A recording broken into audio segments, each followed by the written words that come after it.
It is your man Theo Bullet. Damn it, great, you already in here. What's going on? Man, listen, we got a great show today. Man, listen, I hope y'all got time. I hope y'all got time to spare. We got a great show. It's gonna flow smoothly, if I must say so myself. It's gonna flow smoothly. Thank y'all so much for joining me. I hope your holidays was great. I hope you got some nice plans for the upcoming year and everything like that. Regardless of we rock with each other or not, I wish each and every last one of you a prosperous 2024. No, for real. For real. Like I ain't gotta wish bad on you just because I don't rock with you. Man, I definitely appreciate y'all rocking with me. Thank y'all so much for popping up in here and everything like that. Like I said, we got a great show. I had no idea we were gonna have this type of show. What's going on, Groovy? What's going on? What's going on, Great? I had no idea we were gonna have the type of show that we got. But I'm gonna tell you something. God works in a mysterious way. He does. I couldn't sleep last night. I couldn't sleep at all last night. I was thinking about some stuff, and some stuff came across my mind. And you know when stuff come across my mind, what's going on? I tell them. You know when stuff come across my mind, I make it do what it do. So let's go over the topics for today's show if we can. And yes, this is more than likely what a week it was Wednesday. So that way I have more time to do other stuff later on this evening.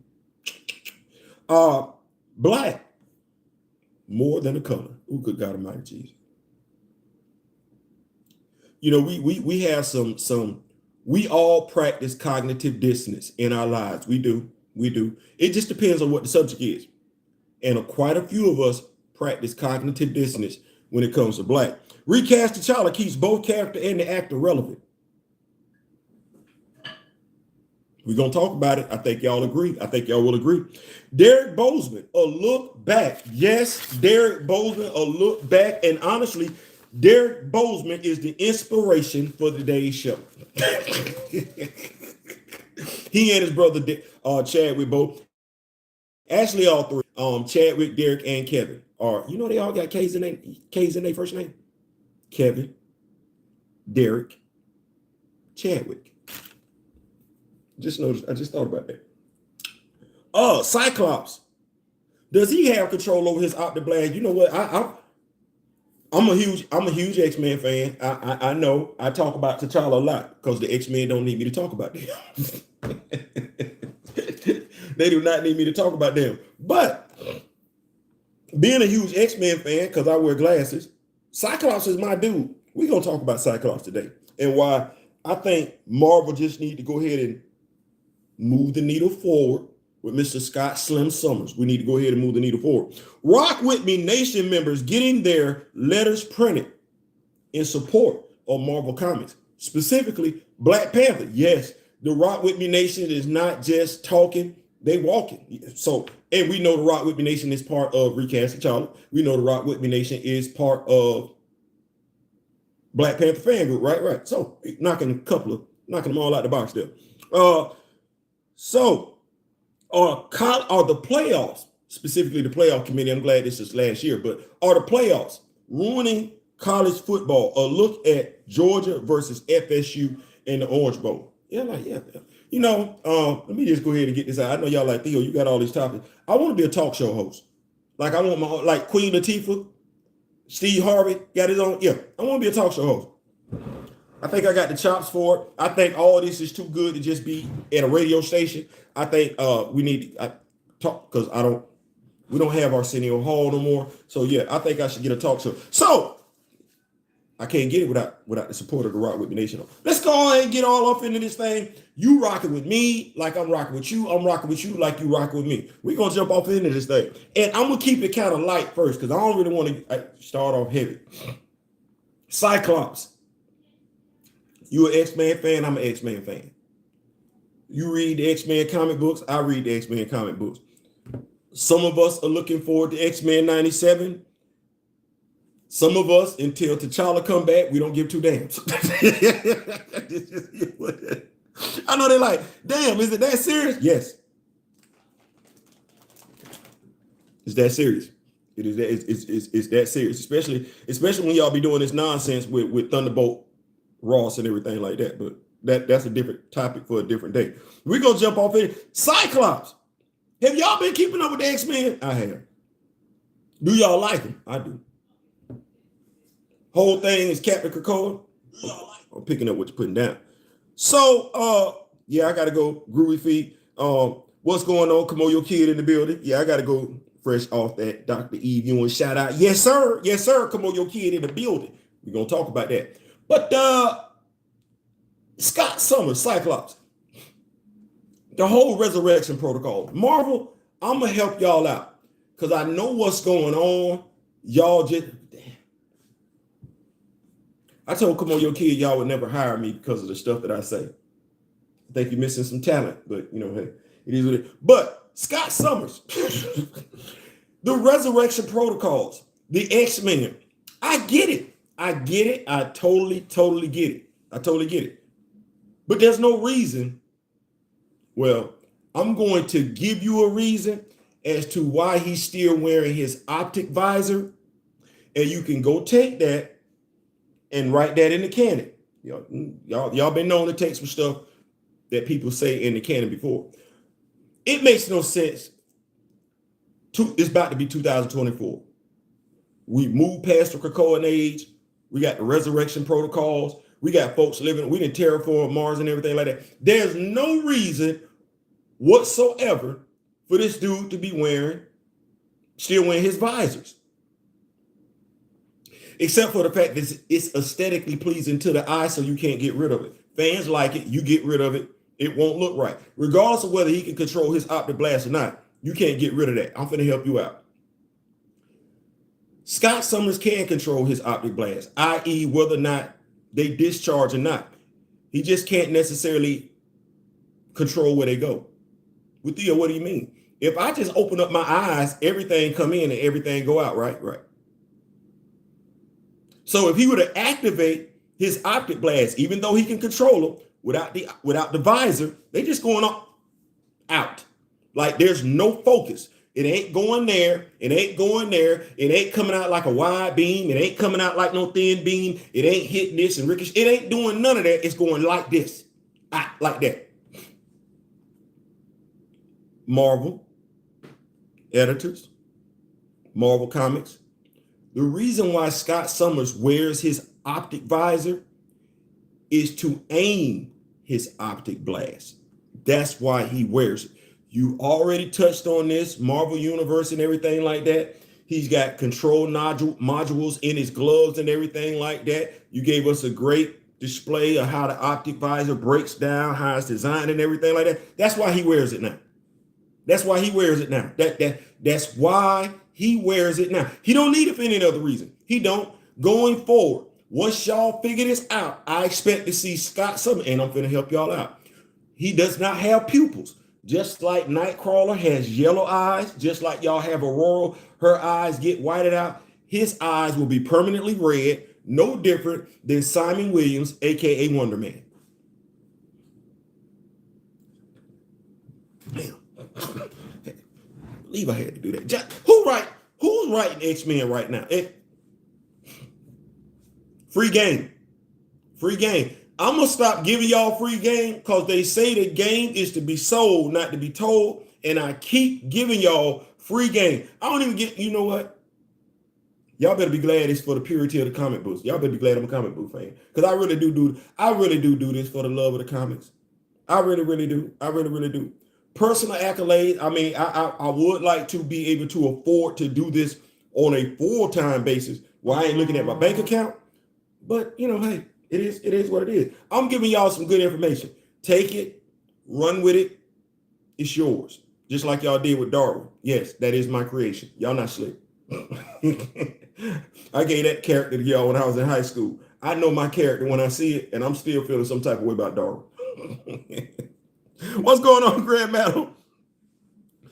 What's going on? Yeah, made the dude, he's slim, made the dude sexy flexy. He got 2 women, 3, if you count Frenzy.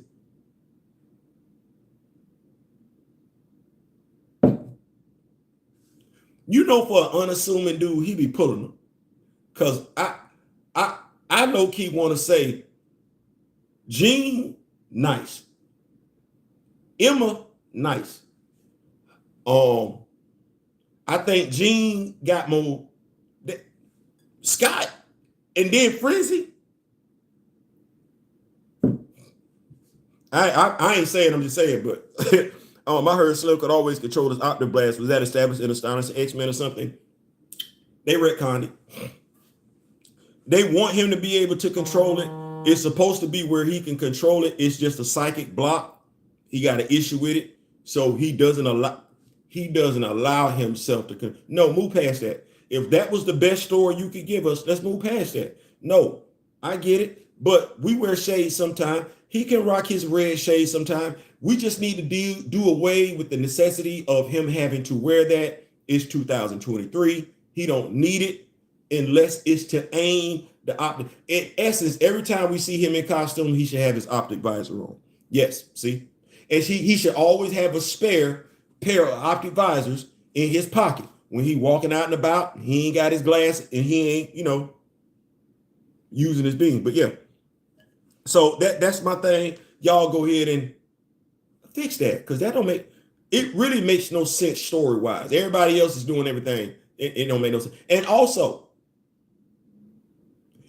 if Vulcan is Omega level, and y'all want to sit up here and act like Havoc is Omega level, then damn it, and actually it makes sense for Scott to be an Omega level mutant when you're sitting up there looking at Cable. I don't know why y'all keep it. It makes sense for him to be an Omega level mutant if Mr. Sinister is interested in his gene specifically, and he's been interested in his gene, nobody else's.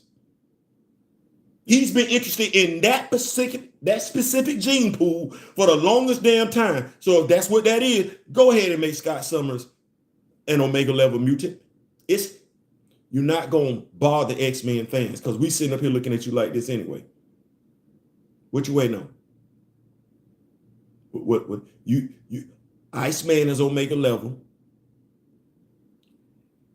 You might as well say Angel ain't nobody to be messed with, period. Point blank, period. Beast out here making clones of Wolverine like it's nothing.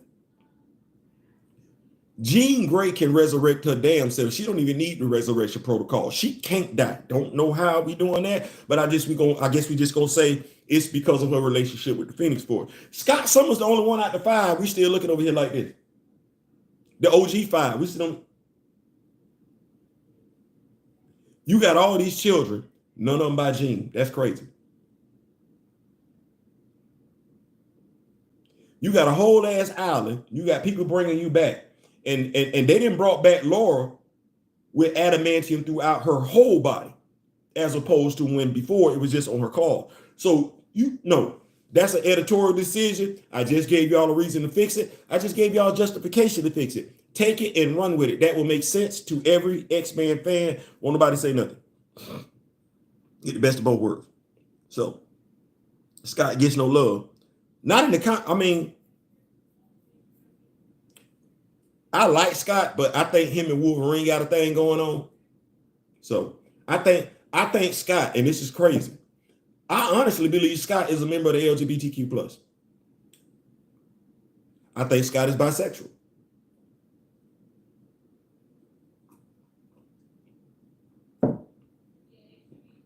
We don't think Logan is? Okay. The movies hurt Cyclops a lot. They did, and I was pissed off at that. I was. I feel like James Marsden could have did more of that role if it would have been Bryan Singer would have given a damn about any other character besides Wolverine. I feel like that's what that was. I feel like I don't know why Famke Janssen, I think that's her name, Famke Janssen or Johnson, why she was cast as Jean Grey.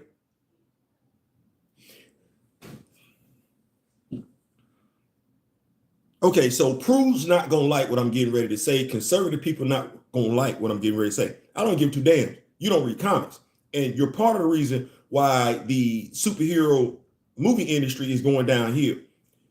Emma Frost and Jean Grey are some lusty, busty women. Not as busty as Rogue, not as lusty as Rogue, but they're not sticks. They're not sticks. They actually have a bra size. So I don't, and it's not A. It ain't B. It ain't never been drawn like that. I don't know what y'all got going on between y'all and Hasbro Plus.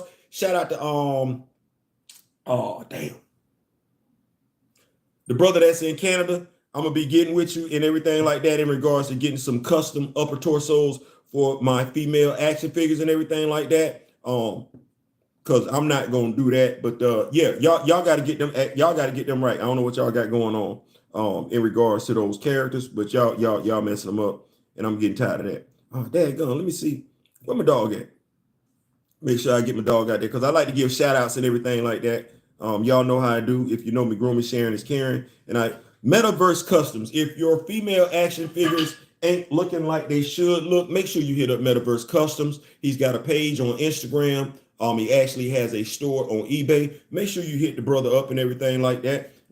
Tell him Theo sent you from the Rock With Me Nation and everything like that. Let him know. But yeah, so yeah, I don't know what was going on. But getting back with these notes, Theo, I was thinking the same thing about Scott. But when we see it live action, we might be reading the actor's energy or the writers. I saw James Marshall did a better job in Superman Returns. That and Bryan Singer did that movie too. Crazy. But I just think he everybody likes Hugh Jackman, Grand Madam. Everybody likes Hugh Jackman. Jessica Chastain would have been a great Jean. Absolutely. Like, I'm tired of seeing females. That should not be playing Mary Jane Watson. And matter of fact, the best casted Jean Grey to me was the young lady that took over the role after Famke Janssen.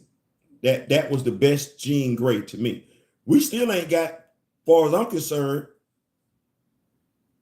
Mary Jane Watson, nor have we got Peter's other girlfriend, Gwen Stacy. Super. Moving right along.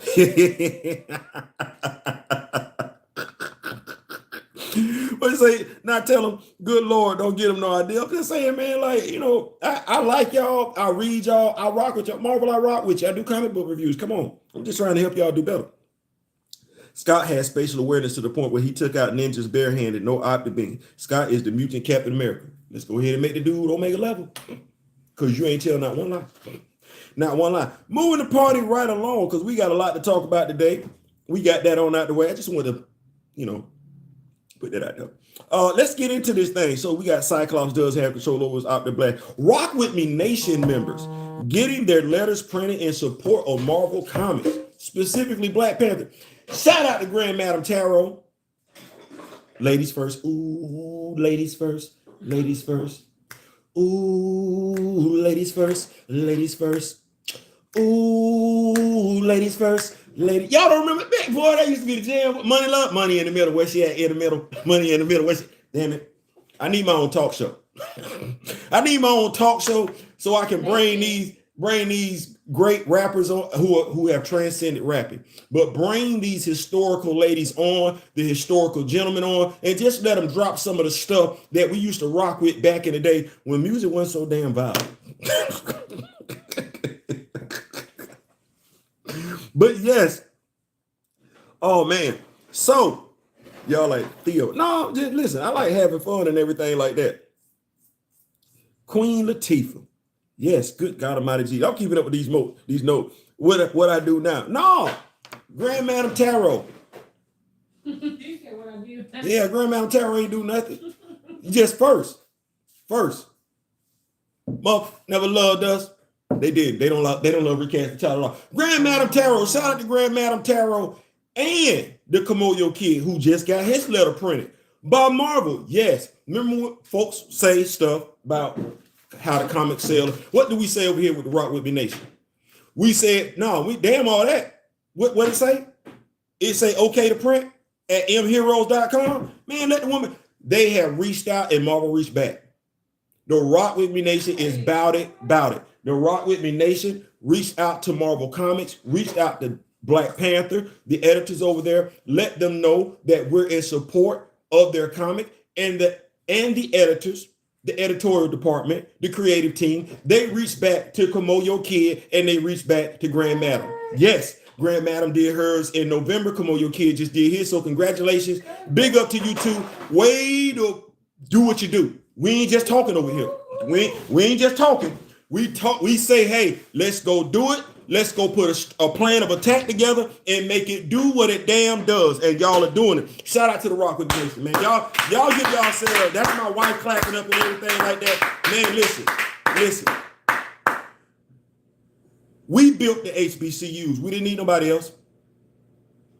They came to get us from the HBCUs because they needed that speed. They needed that quickness.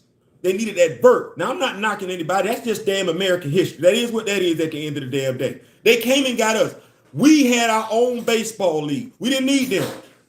We had our own damn baseball league. So what I'm saying to us is this. The power has always been there. And you're seeing members that aren't going with the nonsense, aren't just going along with the naysayers. They're not being pessimistic. They're not listening to the people being overly critical. They are putting their foot where their mouth is and they're making it do what it damn does. That's what we've always done collectively as a people. It ain't always been all of us. It's been enough of us. We don't need them for nothing. We can ensure the success of this character. We can ensure the success of the writer. We can ensure the success of the comic book. All we have to do is just stop sitting on our damn asses like people expect us to.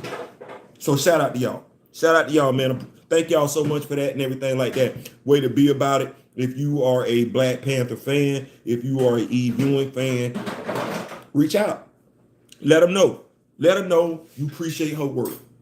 Let them know you're enjoying it. Issue 7 comes out today and everything like that. So let them know.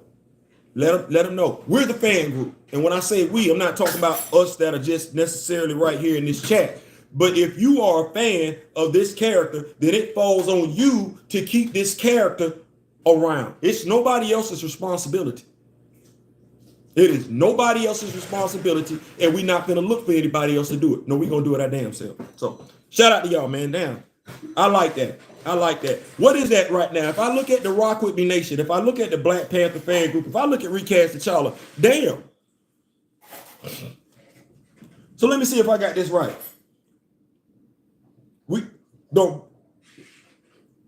I don't even know how to say this. The Rock With Me Nation, the Black Panther fan group, Recast T'Challa. You do Black Panther, you put out Black Panther posters. You do them yourself? You got Griot Shorty. You paying respect. The Rock With Me Nation, Black Panther fan group, Recast T'Challa. You got Griot Shorty action figures. You got 2 of them because ain't no more in the world. I know people like to say we misogynistic and everything like that, craziest damn thing. And also Recast T'Challa, Black Panther fan group, Rock With Me Nation.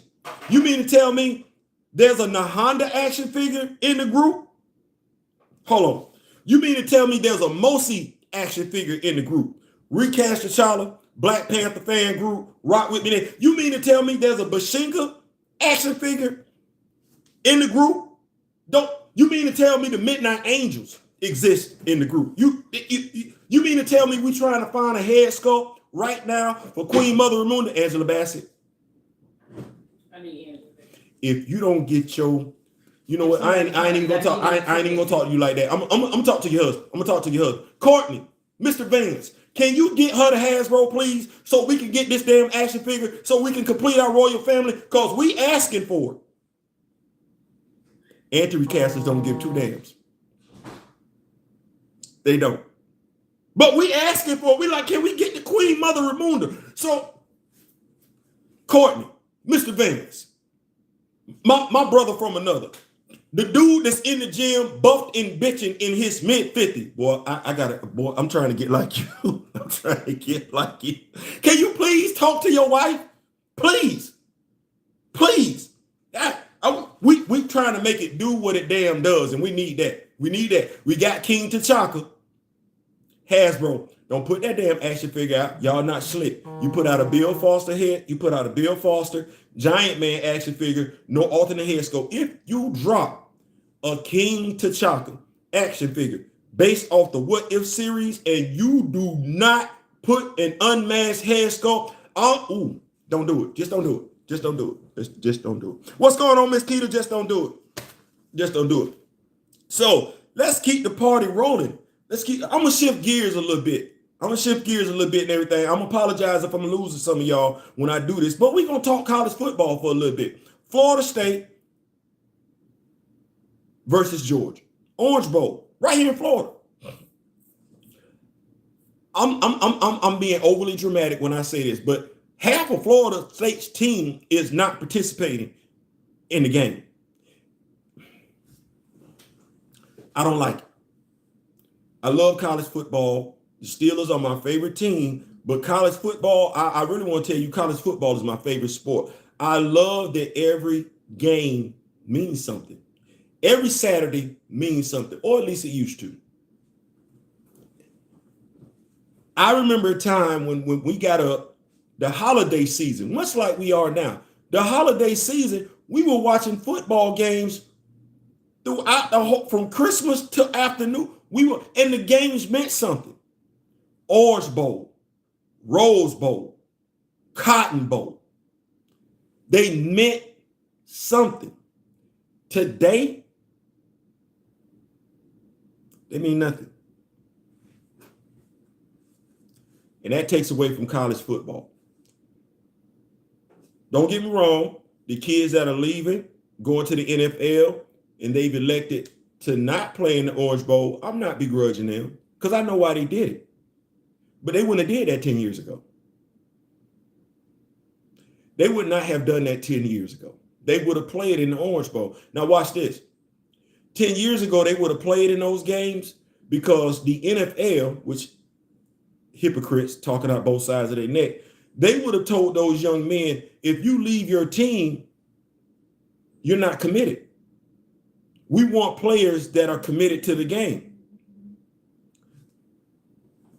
Well, how are they committed to the game when they're opting out? What they're doing is putting their best interests ahead of the team. What they're doing is practicing individuality as opposed to practicing teamwork. Team. Football is that one sport where you need all 11 players to be engaged at the same damn time to have even the slightest chance of success.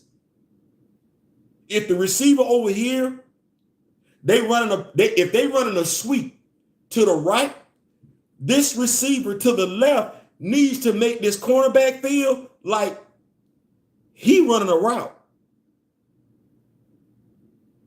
Yes, you see it. What did Randy Moss used to get talked about? He wouldn't block.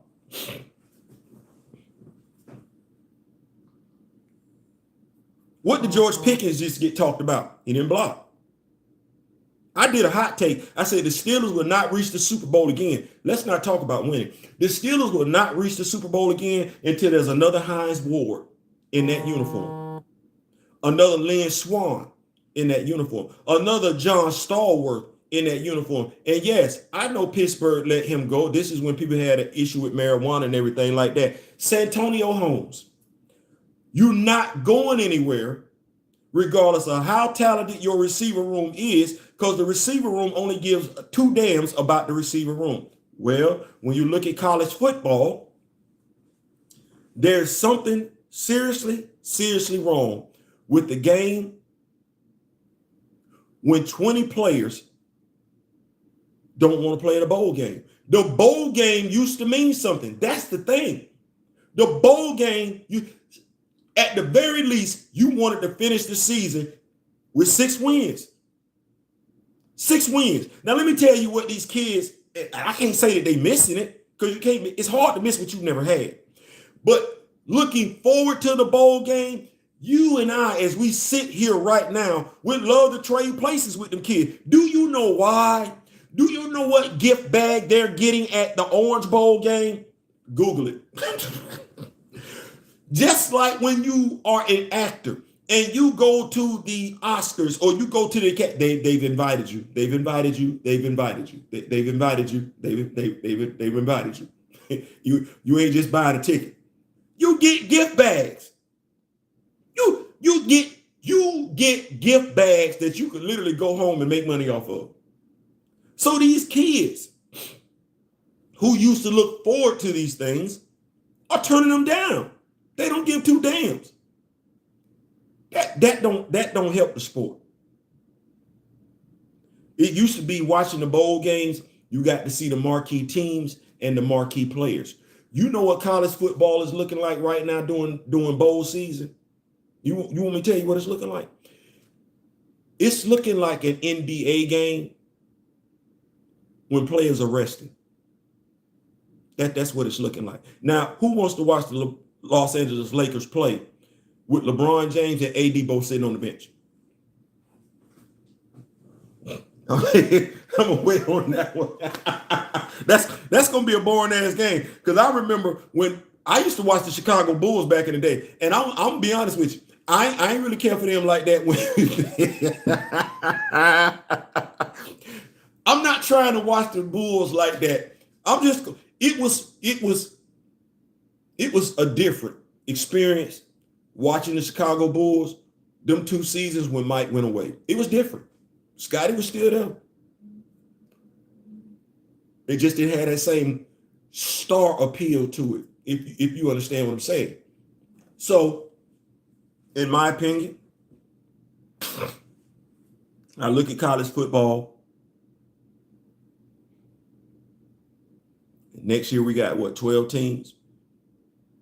So I'm guessing the bowls will mean something then.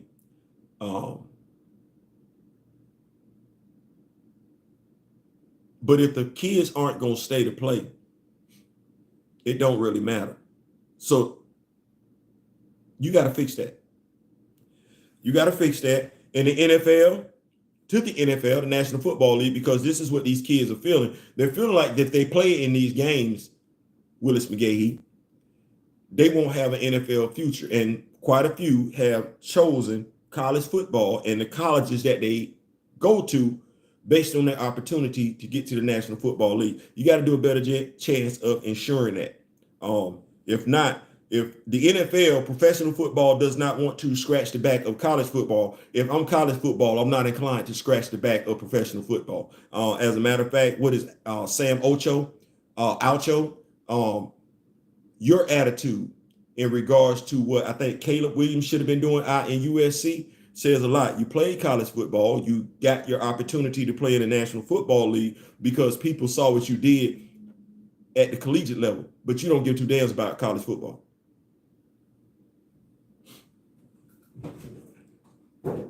It's crazy. It's football. So you might want to give a damn. Anyway, they're scared of the Willis McGahee. I get it. And I get it. But I get that, Gray. Football is a dangerous game. I played football with my grandparents because I had seizures when I was a kid. Crazy, because I'm saying I had seizures as a kid as if I wasn't a kid when I was playing football. They were afraid that the seizures were going to come back when I played high school football. No. I'm like Jim Brown. This is the most important thing on my body. I need this right here. I'm never sticking my helmet in. A forearm might come in. A shoulder, that could come in. The head? No, we're not doing the head. If they focus on getting that NFL money draft position, they want to risk injury in a meaningless boat. Listen, and that's when you get hurt. Like, there's nothing you can do to stop the fluke injury. Ben Roethlisberger got hurt on a motorcycle. There's nothing. If you finna get hurt, you finna get hurt. I swear, Plaxico Burress shot himself. Like, injuries are part of the game. The only way you not gonna get hurt is don't play the damn game. But we play the game for the love of the game. And as Herman Williams said, you play to win the game. Is FSU really playing to win the game? Now, I think that's a fair question. When these kids look at the programs that put them in position to be successful, no differently than they put those programs in a position to be successful with their talent, it says a lot. It says a lot. And I'm telling you, I would feel some type of way if I'm an offensive lineman and I've done my job the entire season We're undefeated. Our running back has a career year and he opts out. I'm gonna be mad. I'm just telling you. I'm not saying that's right. I'm not saying that's wrong. But I actually, and shout out to Josh Pate, he actually broke it down like this. You're telling Caleb Williams to leave because he's great. What about the receivers? Because they help make him great. What about the offensive linemen that block for him? They help make him great. What about the running back that help alleviate the load? They help make him great. So is he not accountable to them in the roles in whatever bowl game they go to help completing, making them look great? Or is it once we're not playing for the national championship, because that's what it's boiling down to. Once we're not playing for the national championship, I don't give two damns anymore. Okay. I'm just going to say, okay, if you like it, I love it. Brock Bowers is playing. Carson Beck decided to return. Quite a few Georgia Bulldogs decided to stay. That sends a message throughout the team. That sends a message throughout the coaching staff. You know what that's called? Something that we talk about in this day and age, that we respect, that we admire, that we want. It's loyalty. Loyalty, loyalty, loyalty. Info. Yes, we can do that Kendrick Lamar take anytime we want to. And he did 2 years for. Yeah. But Willis McGahee played in the NFL. And I'm gonna say it like this. He wasn't a bad running back. Played for the Baltimore Ravens. Now, I'm not necessarily inclined to believe that the injury that Willis McGahee received hindered his career. No, I'm of the mindset. Y'all be like, Theo, don't do that. I'm a Steelers fan. I'm of the mindset that it was the Steelers, i.e. Troy Polamalu and Ryan Clark, that hindered his career. If not, let's go back. So, y'all remember Ryan? Well, Sean Taylor. Y'all remember Sean Taylor? Y'all don't remember Ryan Clark. So y'all remember Sean Taylor? Y'all remember Sean Taylor? Played for the University of Miami. Y'all remember Sean Taylor? Y'all remember how physical Sean Taylor was in the NFL? Y'all remember he played for the Washington football team. Y'all remember Sean Taylor? Yeah. Okay. Do y'all know what position Sean Taylor played? Knocking folks out like that. Do you know what position he played? Knocking folks out like he was Steve Atwater.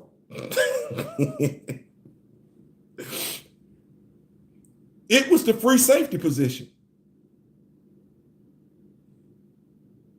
He wasn't playing strong. He wasn't. That's crazy. He wasn't playing the position that is literally designed to come down in the box and knock out everybody. He wasn't playing the dude that's low-key a linebacker. No, he was playing. I'm gonna help y'all out. What's the greatest safety? He was playing the same position that Ed Reed was playing. Free safety. And do you know when Ed Reed came? Y'all know when Ed Reed came out of college, he was playing strong safety, right? Ed Reed, they moved Ed Reed to free safety because Hines Ward, the receiver that I was talking about that the Steelers need more of, he kept knocking linebackers and safeties out. So they moved Ed back so he wasn't coming down, taking on that type of pressure. That said, Ryan Clark was the strong safety for the Washington football team. It wasn't Sean Taylor.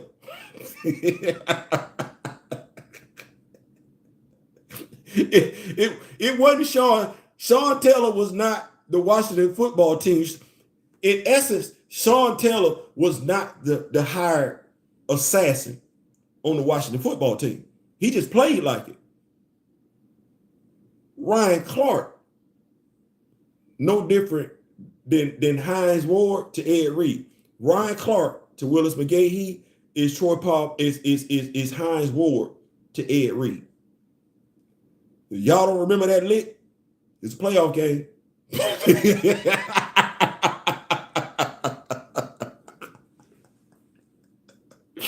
It was a playoff game.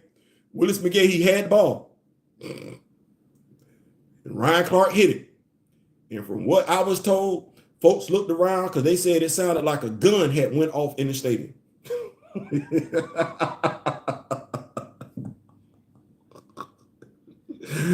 What's going on, Toria? What's going on?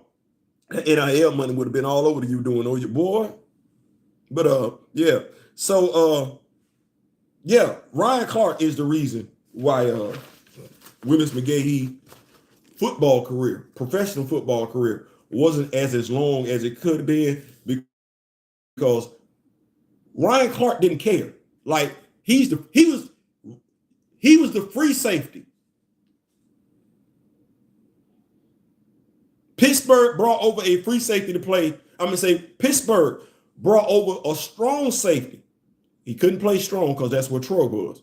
They brought over a strong safety from Washington and moved him to free. That's what they did. So moving right along, we're gonna keep the party rolling. Everything. I want to do this. Break out the pens, break out the pencils, break out the paper. I told y'all this video today, low-key, was inspired by Derek Bozeman. It was. We deal with a lot of nonsense, pushback, social media in regards to recasting T'Challa. We've seen a lot of things play out since Chadwick Boseman's unfortunate passing. We have. I've asked some questions, and I asked Buckmaster to go take a look at something this morning.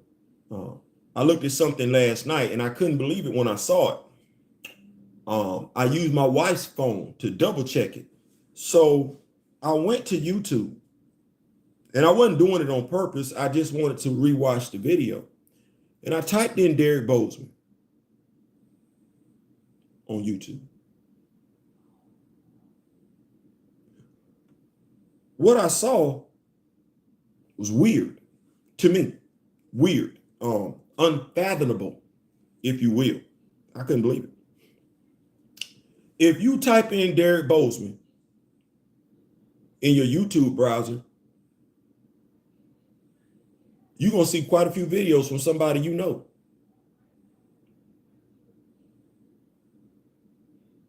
Not somebody famous. Not somebody of a celebrity status. That's not what I'm saying. But you're gonna see more than enough videos from somebody you know. That's me. And I couldn't believe it. I could not believe the number of and they're not lives. They're not lives. I could not believe the number of videos that I've done in regards to Derek Bozeman compared to other people. Other people. Well, Theo, what are you getting at? I kept asking questions. I was like, well, damn, how is it Derek Bozeman, the brother of the late actor, says something that's poignant and nobody touches it? Not one pro-black person. Not one. Not interviewing. Not sit down and nobody. Like the interview was with Urban Faith. That's the interview. But no, folks talking about that video, talking about Derek Bozeman. Oh no. And I'm this ain't no shade to nobody. I'm just gonna say I saw a video from E-Man. I saw my video number 1 and I saw E-Man video number 2. And the video that I saw number 1 was a 2-minute video in which I just played the last 2 minutes of his interview with Urban Faith. That video is over 1,000 views, which is crazy because it's not 1,000 members of the Rock With Me Nation. It's not. But that video is over 1,000 views. E-Man's video is either at 2K or 3K. It should be. He got that many people rocking with him. Me, y'all know we ain't got it like that. So I said to myself, there's no way. There's no way. There's no way my video should have been number 1. It shouldn't. But the videos, because I counted them, I was like, so I got the first video. I think I got the 20th video. I got the 23rd video. Then I got the 30th video. And I got the 31st video. Derek Bozeman. I'm like, well, damn. And it ain't like they all done back to back to back to back to back to back to back. No, the person, if we can sit up here and say Chillmonger showed consistent interest in the Jonathan Majors case, well, we can say Theo has shown considerate interest in Derek Bozeman. You want to know why?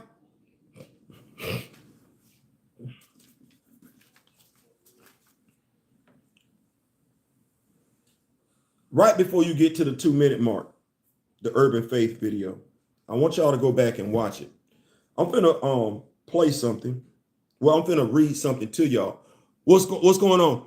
I'm finna read something to y'all, and I want y'all to hold on to it. And when I say hold on to it, I want you to think about it like this, and you almost like when you're meditating or reading. You read passages over and over again. You repeat them to make them make sense. I want y'all to do this one. I want y'all to do that here. Now, I want to say it's round about before we get to the, I want to say do it the 15-minute mark, but Derek gets asked a question.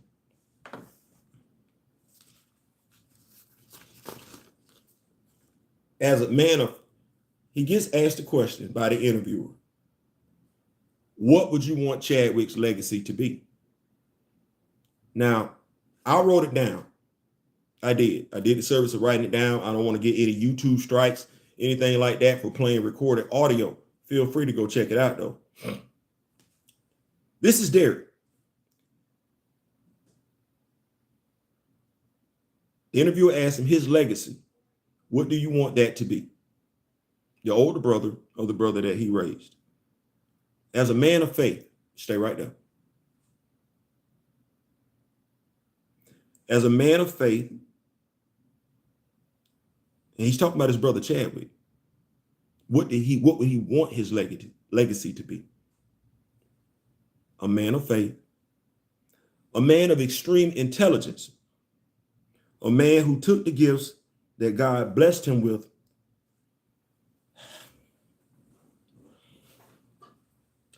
I got to make sure I stay together. I didn't read this out loud.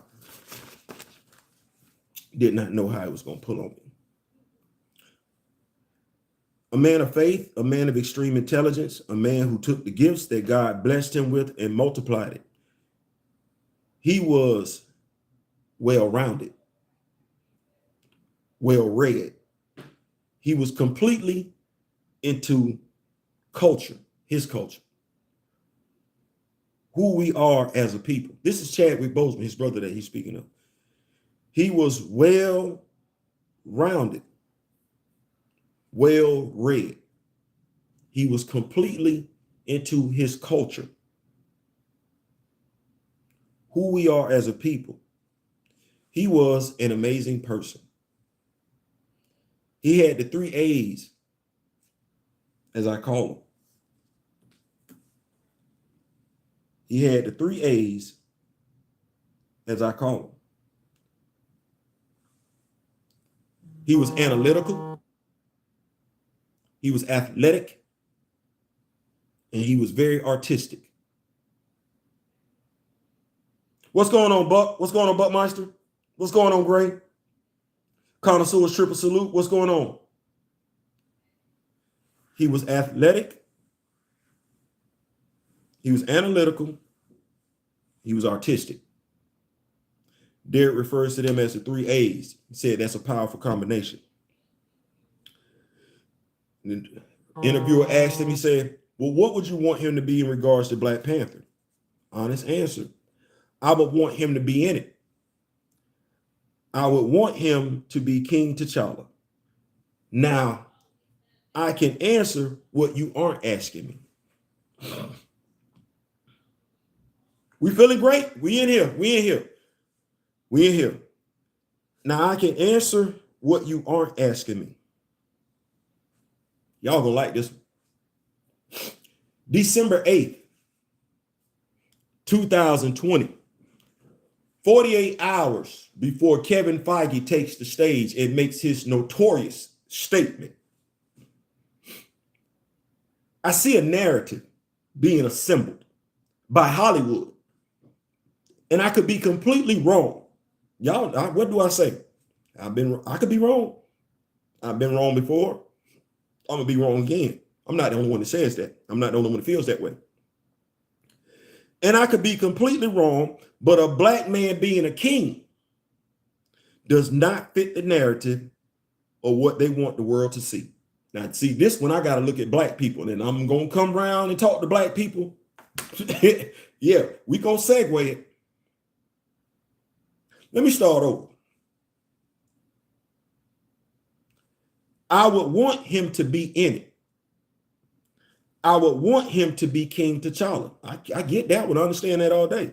Now, I can answer what you aren't asking me. I see he saw a narrative December 8th, 2020. I just sat back and watched. I said, okay. He said he see a narrative. I'm going to sit back and watch this play out. Damn. I see a narrative being assembled by Hollywood, and I could be completely wrong, but a black man being a king does not fit the narrative of what they want the world to see. A black man being a victim, a black man being killed in the street. Yeah. Well, what are our favorite shows? Not mine. Culturally speaking, as a people. What are our favorite shows currently? What are black men doing in them shows? I know what they're not doing, but you know what? No, I'm not gonna say because I don't watch them shows. I saw enough of that already. I saw New Jack City. I didn't watch that. I saw Oz. I didn't The Wire. I didn't see enough. I'm looking for something different. I'm looking for something else, something opposite. So I ain't always like that. Yeah, because I don't always play Grand Theft Auto 5. And even when I do, I ain't always killing people. I'm deleting folks. I'm not. I ain't always robbing folks. I'm not. Sometimes I'm just driving around in my car. So crazy though, how he saw that narrative playing out already. That's crazy. A black man being a king is not the narrative they want the world to see. Why? December 8th, 2020. And I don't think they like the response that came back from a black man being a king. Because we're going to walk different. We're going to talk different. Can you really refer to yourself as the N-word if you see yourself as a king? What you the king of?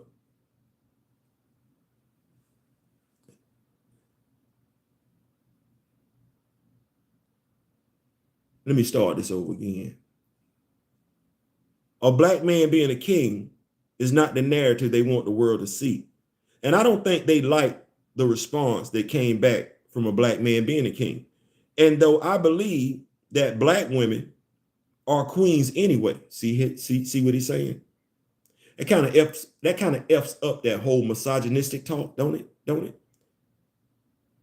I believe that black women are queens anyway. I think the narrative we will see is that the Black Panther will be a female. When they talking about Okoye being the female, being the Black Panther, ain't they still talking about Okoye being the Black Panther?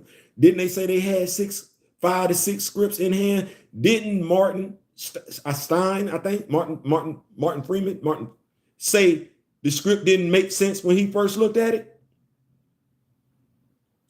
I think the narrative we will see is that the Black Panther will be a female. I believe it would be his little sister. But a black man being a king does not fit the narrative that the powers want. I have other battles. And the guy asked in the interview and said, well, what do you mean? There says, I have other battles to fight that are surrounding this. That narrative I just gave sounds kind of conspiratorial. You think? Now, mind you, he said that. I reached out to another YouTuber, Gabbo from Machiavelli Media, reached out to another YouTuber, and that YouTuber said he was not interested in chasing conspiracies. That YouTuber only did one video about Derek Bozeman. He wasn't interested in chasing conspiracies. It's only a conspiracy if it's not true. They have another word for conspiracy. They call them theories. The interviewer asked him, he said, Why do you think that?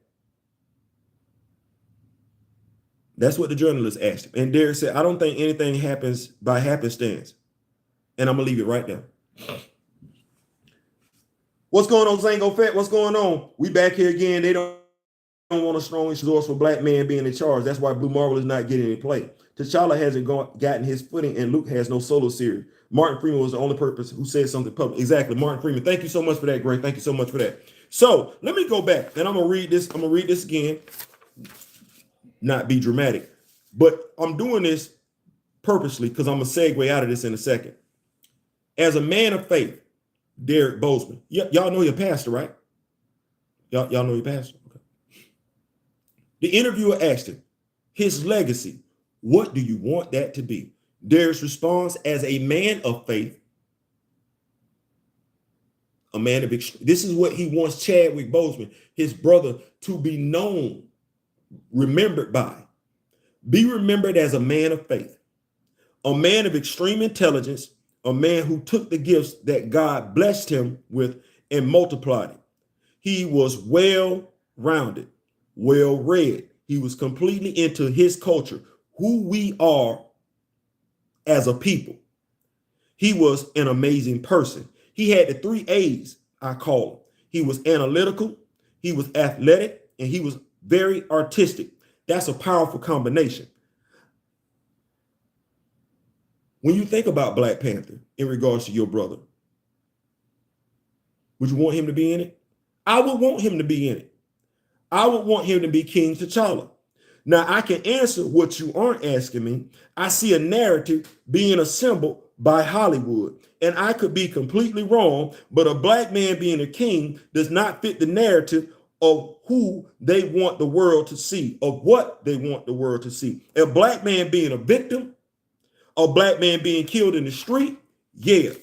But a black man being a king is not the narrative. That's twice he's used that word narrative. They would want the world to see. And I don't think they like the response that came back from a black man being a king. And though I believe that black women are queens anyway, I think the narrative we will see is that the Black Panther will be a female. How many people have just pushed the female as opposed to the female and the male?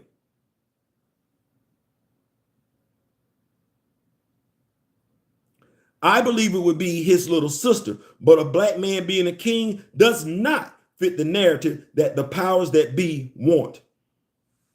That's interesting. Care to tell us more? I have other battles to fight that are surrounding this. That narrative I just gave sounds kind of conspiratorial. You think? Why do you think that? I don't think anything happens by happenstance. I'm going to leave it right there. Well, I just read to you what Derek said on December 8th, 2020. Fast forward to present day. Did he lie?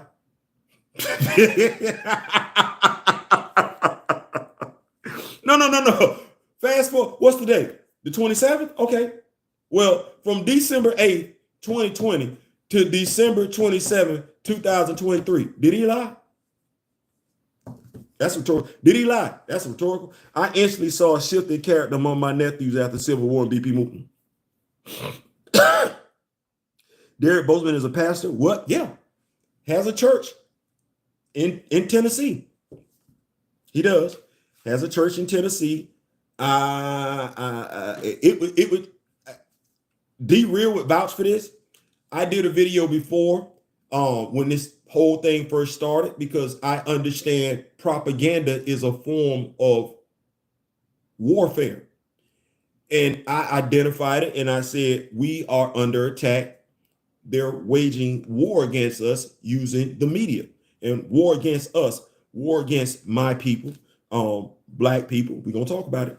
African Americans waging war against my people using the media and us to do it. Propaganda.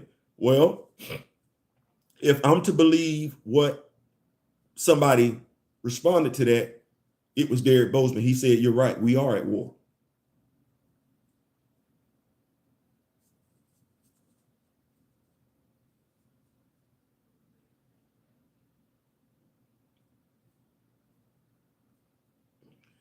You can talk on somebody's behalf all day. You can. It hits home a little bit differently when they tell you that you're right. One, you were hoping that you were wrong. Two, you never expected that person to interact with. I never expected that. But he said you're right. It's crazy. The pastor, the brother of Chadwick Boseman, I don't know who else he's told that to. I definitely don't believe it's just anybody floating around on Twitter. I definitely don't feel like it's anybody just floating around on YouTube. People wonder why I go so hard. You want to know why I went so hard for Frank Rambo? It was because I was honoring the legacy of Chadwick Boseman. The guy whose brother says he was completely into culture. That's why I went so hard for Frank Rambo. When he said he was who we are as a people, that's why even though people slick talked and everything like that, I still understand my responsibility is to protect you, whether you like me or not, as a black person.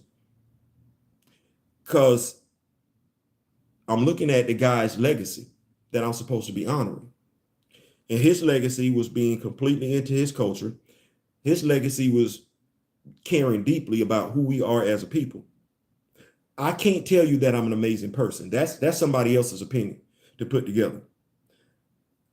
I'm not going to tell you that I'm athletic. I'm not. There's somebody else going to have to tell you that. I did play sports well into my 50s. I did. Artistic, once again, somebody else going to have to say that. I'm just going to keep putting out the work. Analytical. Y'all know I do a lot of deep thinking. I do a lot of deep thinking.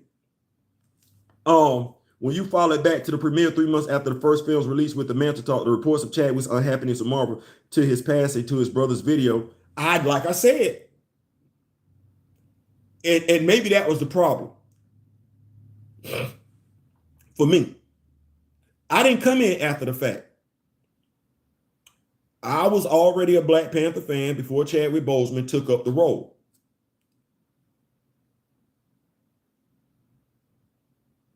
I was hurt when Chadwick passed. I wasn't even thinking about a sequel. Black Panther, who gonna play it now? No, that wasn't a thought to me. It was like, man, damn, he gone.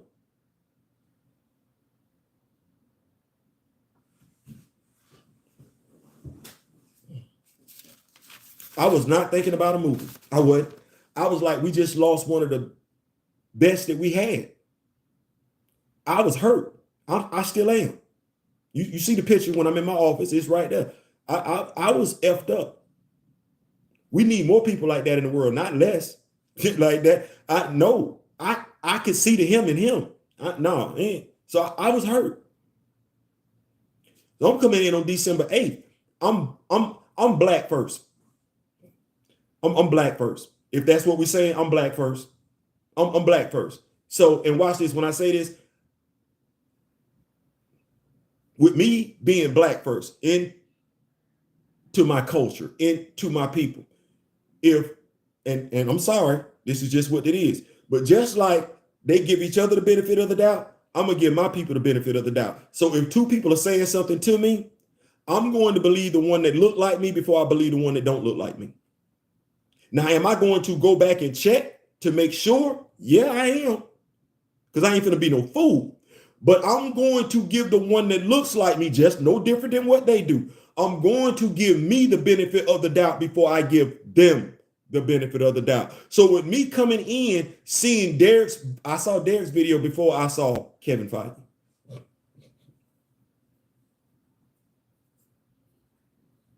That's what I'm saying. I saw Derek's video before I saw Kevin Feige's video. And even if I would have seen Kevin Feige's video before I saw Derek Boseman's video, because I'm into my culture, I'm into my people, I would have gave Derek Boseman's video more weight, more clout than Kevin Feige's. But we didn't do that. Segue. Not enough of us did that. Segue. We keep saying black. Segue. Segue. Because I'm going to put my foot down and I'm going to make you question yourself. Ain't me. Cognitive dissonance. Remember I started this video off, I said we all practice it to a degree. Cognitive dissonance. What is it?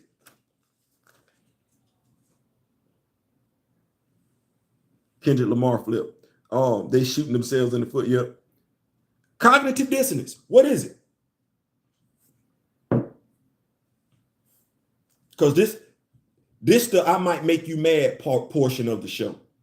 This the part of the show where you got to figure out what you finna do.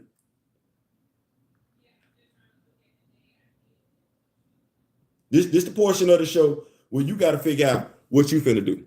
Because if we talking truth, if we talking truth, that's all we talking. That's all we talking, truth. You got to figure out what you're gonna do. I'm already up. Cognitive dissonance. I want to see if we put it in here, because if I got to go get it first, I'm gonna go. Okay, I got to go get it. Cognitive dissonance, because I know y'all like, Theo, where you going with this? Hey, listen, hold on.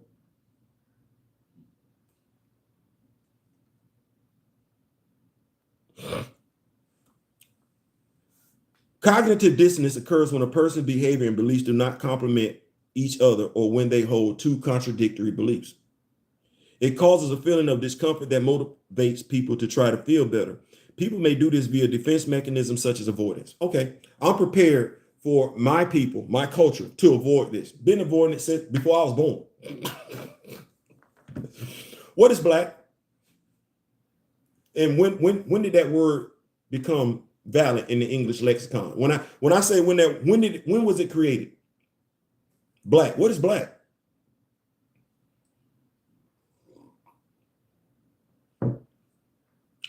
Smokey Robinson, the great Smokey Robinson, is also an inspiration for this specific part of this video. Black. When was that word invented? Rhetorical, because I'm not going to do it for you. I'm not going to look for you. I'm just going to make you question some things. Okay. Well, you. Where you from? No. Where your people from? No. Because if you're not Native American, you're not from here. You live here. You were born here, but your descendants aren't from here unless you're Native American. So where are you from? And you can't find black on the globe. Where you from? Where your mama and them from? Where your dad and them from? Where your people's from? Where you from? What set you from? What hood you claim? I'm so hood. Yeah, I hear the song. Where from? Where from? Let's not get in our feelings now. I want us to think. Because I'm looking at people that's got degrees, diplomas, doctorates, being deliberately stupid. And they my people. And I don't really need my people being deliberately stupid. Being deliberately stupid is why we sitting up here right now talking about 2/3 of a man looking for somebody to sign off on a piece of paper saying that we got the right to vote and that we are a man in the United States of America. Only God can judge me. You can't define me as a man. I don't give a damn what you put in I don't give a damn what ink you put in what paper. That don't define me as a man. That don't make me a man. No, it don't. It never did. You know that though when you have strength from where you come from. I listen to so many people. And you do too. That's the sad part about it. You do too. I listen to so many people day to day, year to year, talk about where they come from. Watch shows featuring people from different ethnic groups. Fill out a damn census bureau. Been filling out job applications. and will reduce themselves to a damn color. And you will say it's because somebody called themselves white. But you know damn good and well that ain't what that is. Because Smokey Robinson was alive when the Italians were mobsters. You watch TV. You watch these damn shows where you had the Irish mob taking them in America. They were Americans. But they knew where the hell they were from. And they identified with it. And knowing where they were from and identifying with it gave them power to make them feel like what they were doing was absolutely right. Where you from? You from black. Okay. You from black? I'm not arguing that. Roll that globe over and show me where that's at. That's not Africa. That's a color. And black, the word black has many different meanings to it.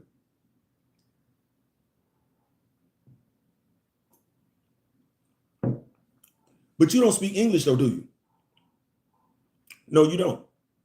You don't speak English. Let's do this. If you say you from the motherland, I'm not saying that. That's you saying that.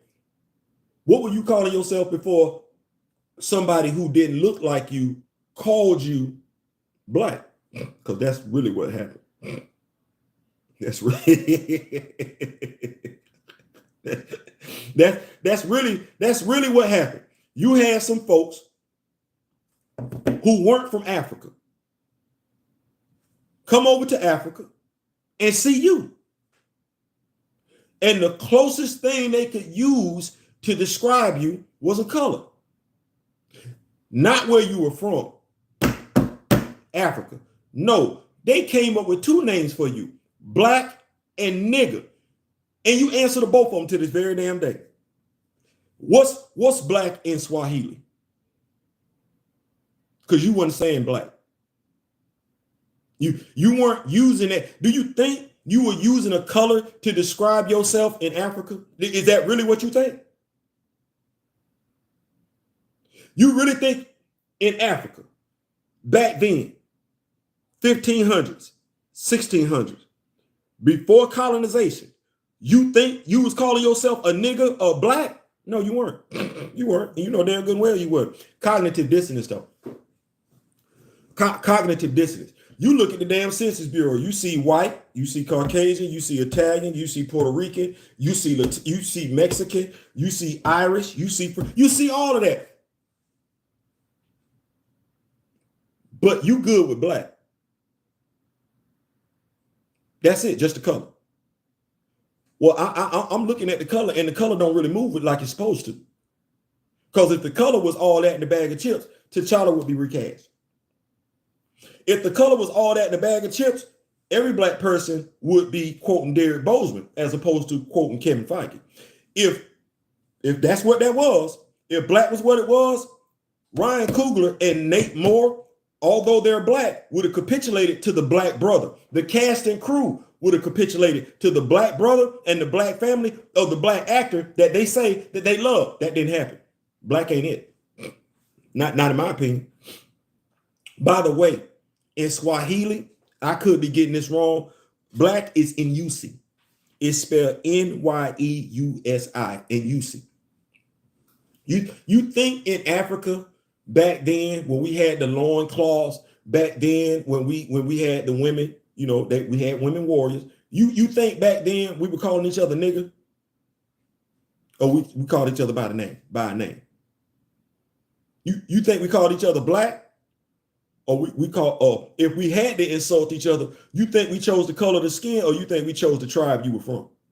Or just how you look physically? Cognitive dissonance. You weren't black till they said you were black. You weren't a nigger until they said you were a nigger. Yet here we are in 2023. Who are you again?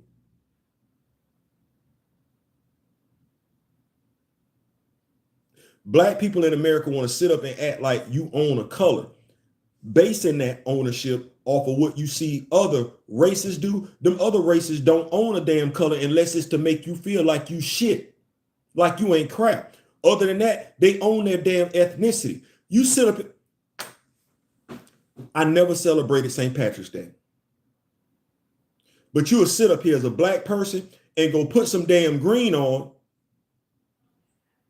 But at the end of the damn day, be stuck on a damn color. You're celebrating their ethnicity on St. Patrick's Day.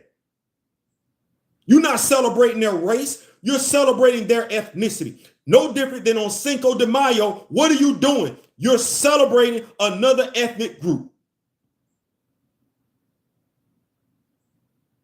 That's their culture. Cinco de damn Mayo. Where do you think that came from? That's their stuff. Where's yours? You don't know because low-key, you've been programmed to only focus on a damn color. What has the color gotten you? Oh.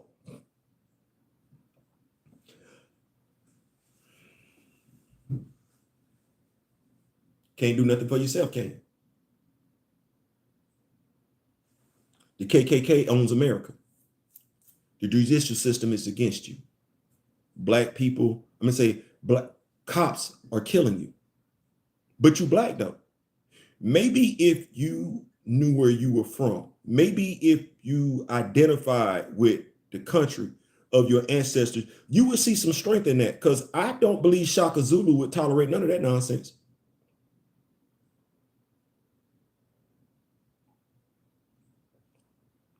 There's some good coffee. I don't believe any of our warriors, kings, queens, princesses, princes in Africa would have tolerated being treated, identifying, acting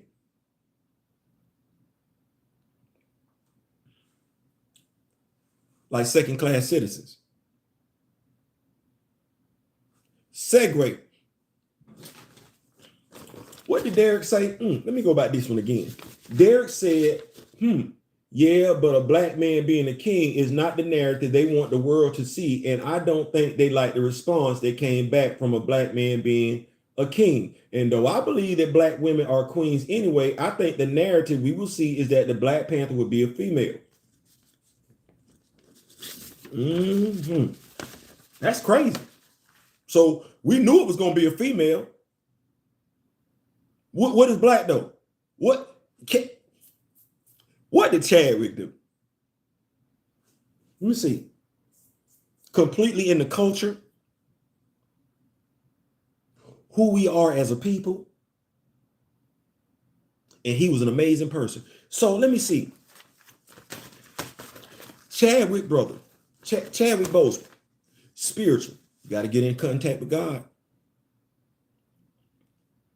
You got to get in contact with God, but faith without work, you got to put that work in too. Can't just be praying. No, you got to fulfill your end of the bargain.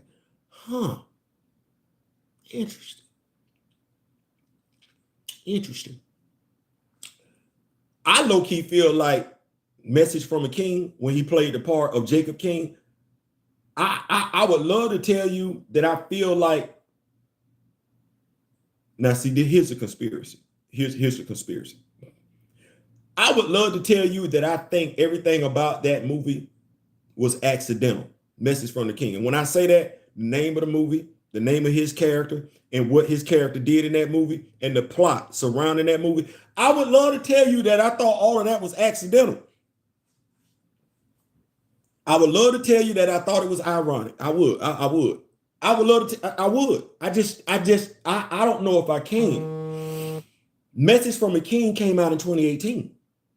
Now, Black Panther came out in 2018 as well. It just came out early 2018. Message from the King didn't come out like that. As a matter of fact, if I go back and look at, because you know me, I'm going to do what I do. If I go back and look at this, good God Almighty, geez, Message from the King. Let's take a look at this. Message from the King. Because I'm message. Let me see this. Message from the King.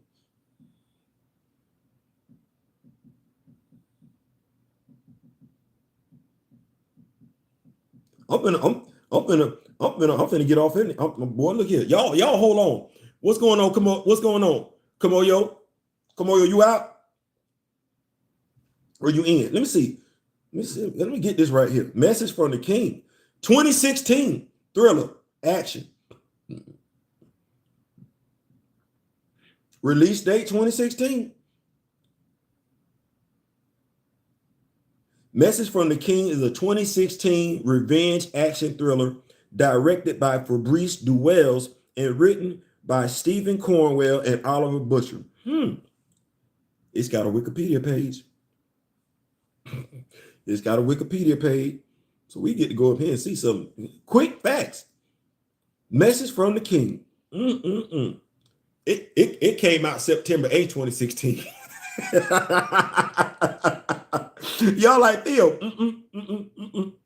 It was announced on November 4th, 2014. Principal photography began February 2015. Principal photography.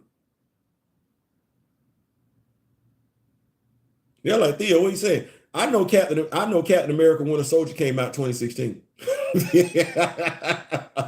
That's all I'm looking at. And I know the character King T'Challa, he ain't getting no revenge. He ain't getting no revenge for his father's death. He did. This movie came out after Black Panther. He got all the revenge. He got all the revenge in Message from the King. He as Jacob King, he got all the revenge. He got all the payback he did not get in the Captain America Civil War movie and what he didn't get in Black Panther. He got all the pay. He showed you what would happen to you if you messed with one of his relatives in that particular movie.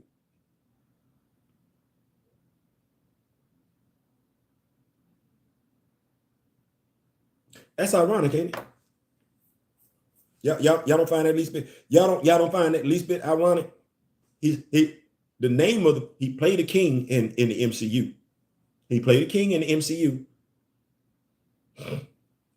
He played a king in the MCU. He did. The character's name is Jacob. Jacob King. His sister is murdered. Watch this. He's not from America. He's not from America. He's not. He's from the islands. So he leave the islands. He come to America, purchases a bicycle chain.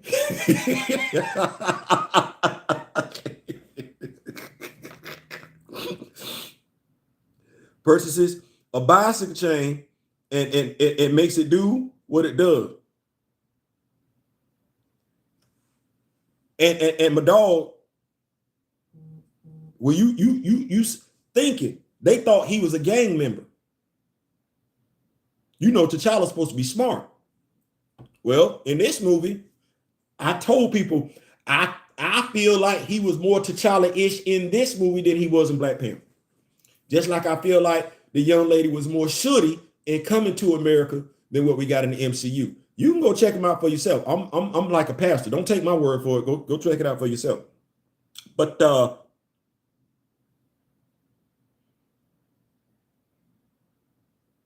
if we black,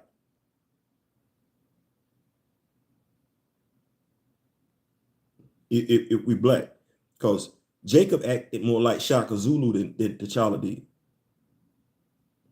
You know Shaka Zulu's history because you black. You don't need me to tell it to you.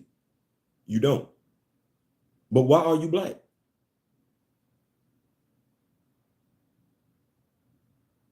That's what I don't get. Why you black? Are you black because they say they white?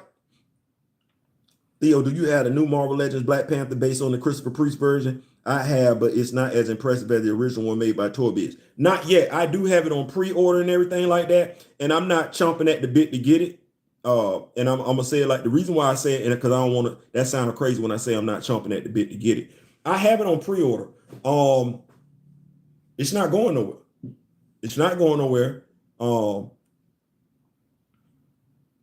I'm gonna get it. Like, and I say that casually, but it's like, no, I'm gonna get it. Like, the pre-order ain't came yet. I haven't received the notification from Hasbro. I know some people have gotten it early from other places and everything like that. I don't know. Maybe it's just my confidence level. I'm gonna get him. I'm just gonna say that I'm gonna get him. When I get him, I'm gonna have him. That's what I say. When I get him, I'm gonna have him. But it was like, I don't really talk about this guy that much anymore because of some stuff that went down. But when he did the video with Michael Jackson, all I want to say is that they don't really care about us. They don't really care about the action figures like that. They don't. Black Panther action figures gonna sit there. So I'm gonna make the move on the Black Panther action figure. I'm just not gonna pay early. I'm not gonna pay extra to get it early. I'll say that. But I am gonna get it. Awesome, great question. I am gonna get it. Let's see here. Want to make sure I got the live chat up here and everything like that. Y'all see we got the member stuff and everything. 2024 is gonna be a great year. But like I said, he was more T'Challa in message than BP. The question is, why you black? Are you black because somebody says they're white? Because they telling you white in your face to make you feel less than. That's what that is. That's why I said, look up the word black. Just look up the word black. The word black been around longer than you've been in America. But you were around before they ever called you. You were around before they ever came to Africa. You weren't black. You were African, or you were from your tribe. This is to those who want to say, all I am is black. There's more to you than a color. There's more to you than a color. The strength that I draw,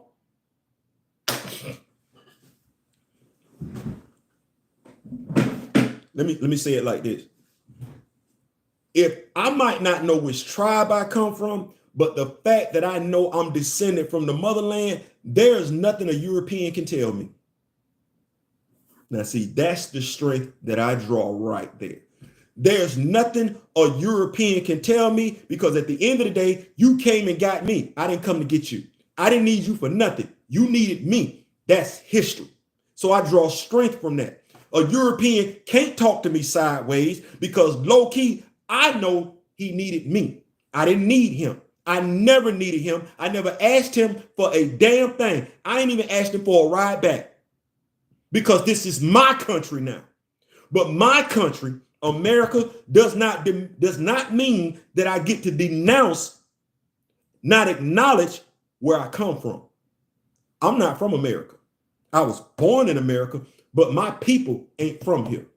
I know that for a fact. I draw strength from that. So when I look at the Orisha, I'm good. I ain't got to know which ones, but I find favor in African. And I can't even call it mythology. I dare not do that, because you're not going to make me feel like mine is insignificant. No, I understand African spirituality. I'm still learning, but I draw strength from it. I draw knowledge from it. It's mine. No different than the word woke, which people seem to keep wanting to wrongfully appropriate and everything like that. My strength as a man does not come from a picture with I want to say not Han Solo, but Luke Skywalker on it. Yeah, because I don't know who that is.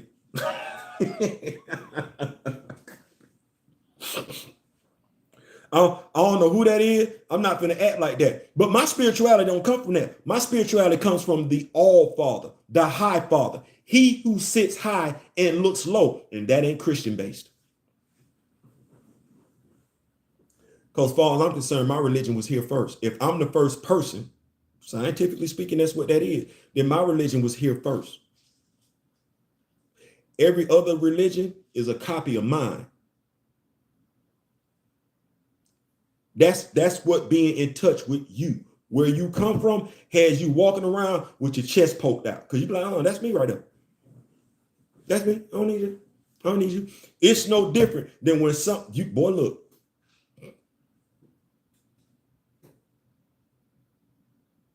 You're supposed to draw strength from where you're from. When all else fails, you're supposed to be able to identify where you're from. Well, let me ask you a question as an American black. How you finna draw strength from America when you constantly being told in America you're a second-class citizen?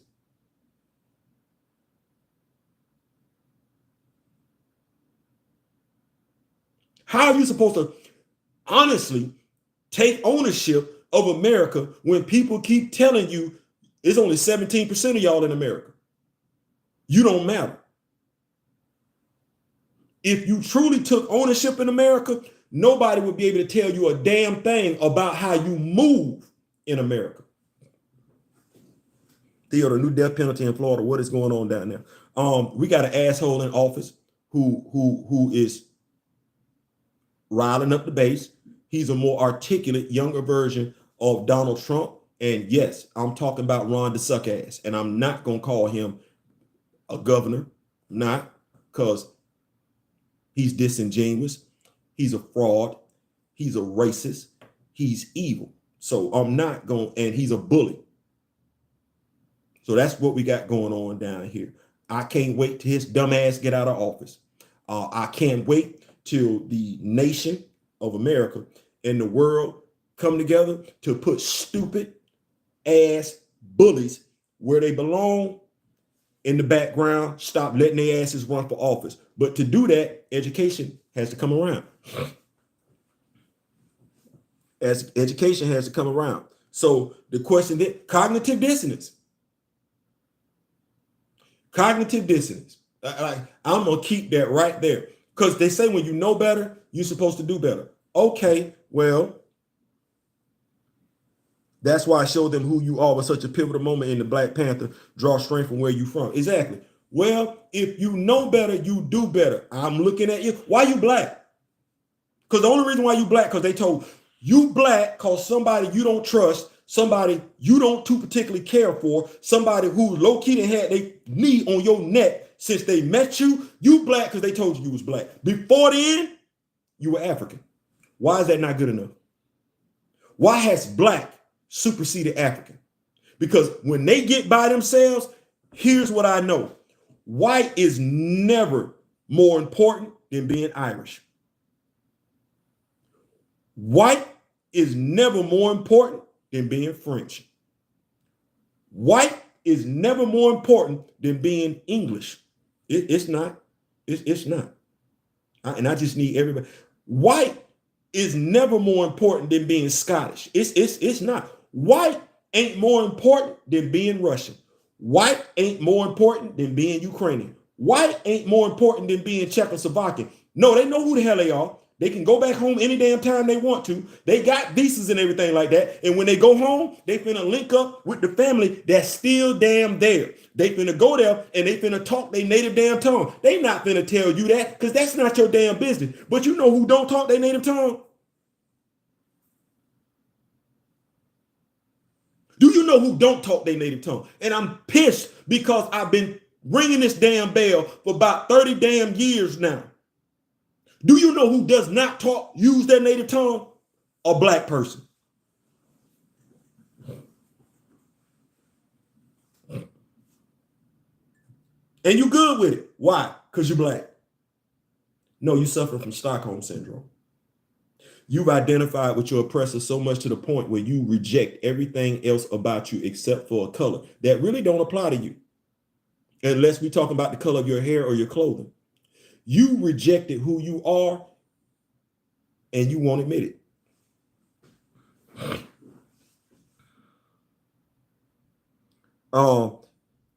African spirituality will show you the Orishas walking around today. Ocean is definitely dancing at the club. Yamaya is at the aquarium, etc. Because I know they are telling his story, not our story. We were here before the colonizers. So when we gonna act like it, you don't have to be a bigot. You don't have to be a racist. You just need to know who the hell you are. And I've asked quite a few times, too many times, why you use the word nigger.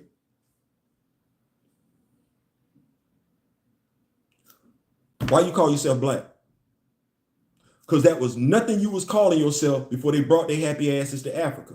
Well, damn it, I'm tired because I'm going to look at all these damn fraternities. If I go to a FAMU game, I'm going to see these fraternities and I'm going to see all these black people with Egyptian stuff on their damn clothes. But is that really who you are? I can drive over the FAMU campus right now and see all kind of Egyptian hieroglyphs painted on the side of the buildings and everything like that. Hell, I'm going to even see what was King Tut.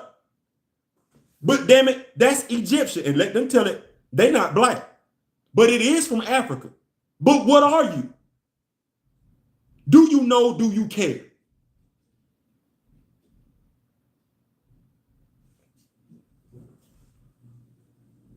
It's easy not to, ain't it?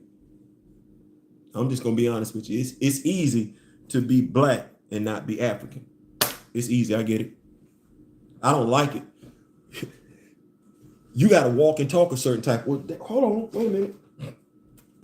Ain't that what Derek said?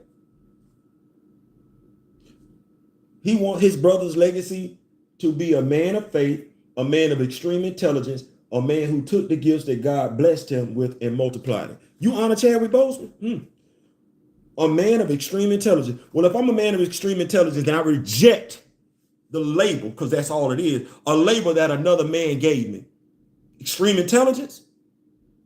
If I know black didn't apply to me before the 1700s, if I know the word nigger didn't apply to me to the 1700s, then I reject those words to describe me. No, it's African. Until I can find my tribe, it's Africa. It's African American. Black, no.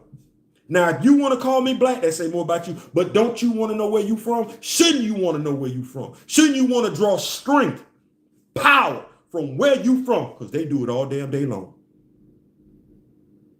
You in this country right now, and the natives to this country know which tribe they come from. You in this country, we in this country right now, and everybody from every damn race that's not black know where the hell they come from. Every other ethnicity of color, their children walk in when they're born, they can clap out of college classes. Why? Because they've already taught them 2 different languages. America is going to teach them English. The family is going to teach them their native tongue. Why we can't do that with our children? You don't care? We've been over here since the damn 1700s. When do we give a damn? When do we want to teach our children native language? Don't tell me you don't know which you don't tell me that. Because I don't care. That's a damn lazy ass reason. They spoke Swahili and Xhosa in both movies. So if you do not know where your native tribe is, damn it, pick one of them 2 languages. Because they do it all the damn time. And low key, watch this. In your language, American English, which is Britain's language, by the way, broken English. Even in that language, you will find yourself using words from somebody else's culture, not yours. You will find yourself translating something in somebody else's language, not yours. But you're black. Okay, speak some black to me. Speak some black to your friends. Speak some black to your friends and somebody not know what you're talking about. You can't. Because I know they're telling his story now. You can't. You can't speak your native tongue because you don't know it. You don't care to know it. What you will sit around and say, you'll make a black excuse. It's too many of them out there. As long as the oppressor knows you identify with a color, they never have to worry about you standing up. You think about how everybody else stood up. Okay, well, the slave ship that came over here, what were the men and women on that slave ship doing? Damn, this is realism. They actually overthrew a slave ship doing it. They did. What were they doing? Do you remember? Because see, I took African history classes.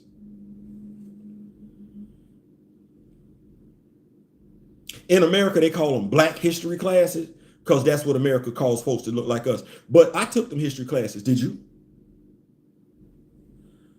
Did you know what the women and men did? Because let America tell it, black men and black women can't work together. It can't be a black man and a black woman together at the same time. You wonder why that is? Because the women were singing to the men. The women were upstairs, the men were downstairs. And the women were singing to the men in the language in which only the men knew. And they used that to overthrow that ship. No more singing after that. Which is why you don't speak your native tongue. It's because they know if you speak your native tongue, that gives you power. And they don't care for your native tongue, so they're not going to learn it. That's arrogance. They don't care to learn your name. They will learn French. They'll learn Chinese. They'll learn Japanese. They'll learn Vietnamese. They will learn Spanish. Your language, see little to no value in it whatsoever. But they do see the value in you not speaking it. And till this day, you don't speak it and they don't teach it. They don't even offer it. Why you not asking for it? It's 2023. I ain't the first one to notice that. So black people have been comfortable for 30-something years, 40-something years, going learning somebody else's language. Ain't never thought about learning theirs. Smokey, I wished you wouldn't have said that. I get it. But you aren't black. Black is a color. And if you'd have been alive before the 1700s, they wouldn't have referred to you as being black. They wouldn't have referred to you as a nigger. That's not what they would have did. And if they were in Africa with you smoking, they would have just called you by your damn name. At the very least, from the name of the tribe that you would have came from. But cognitive dissonance. Somebody asked me about Juju. Cognitive dissonance. Well, why should I call myself black? If I know I'm descended from Africa, I know it. Why do I need to call myself black, and why is it a bad thing if I don't? Why is me not calling myself black perceived as a bad thing amongst people that look like me, who by and large are descendants from the same country that I am? Why is me calling myself an African American perceived as a bad thing amongst my own? Cognitive dissonance.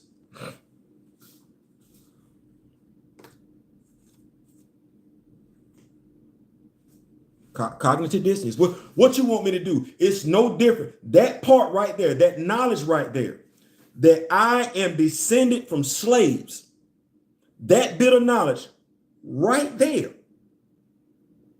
that knowledge is no different. That knowledge right there, knowing that I'm descended from slaves. Because y'all appreciate this when I say it, knowing that I'm descended from slaves, that knowledge, having that knowledge is no different than knowing that Sion is T'Chaka's brother. But you giving me Njobu. What am I supposed to do with that?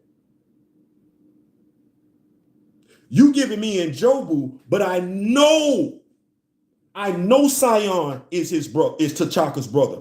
I know Njobu does not exist. That is not his brother. I know it. I'm cursed with great knowledge. If I know that, how do I enjoy that movie?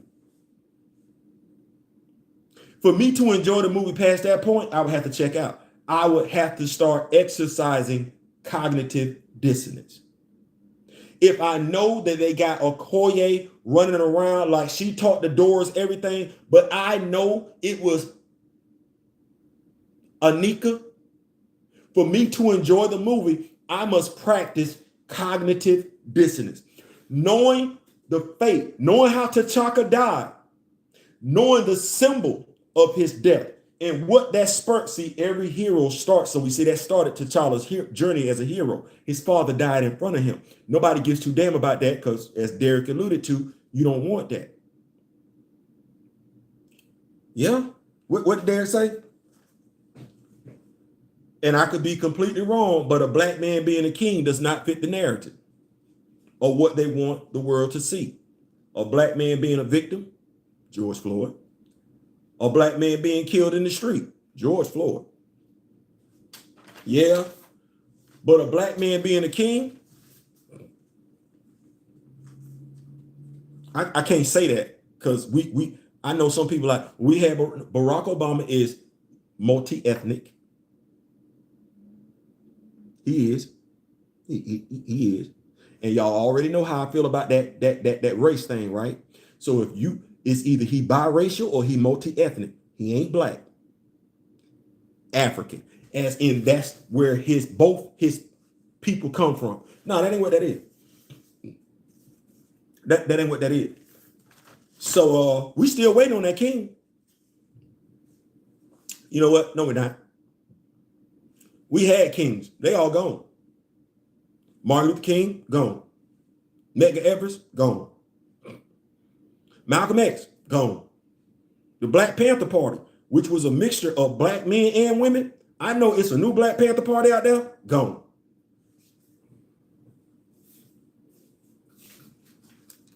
They didn't suffer from cognitive dissonance.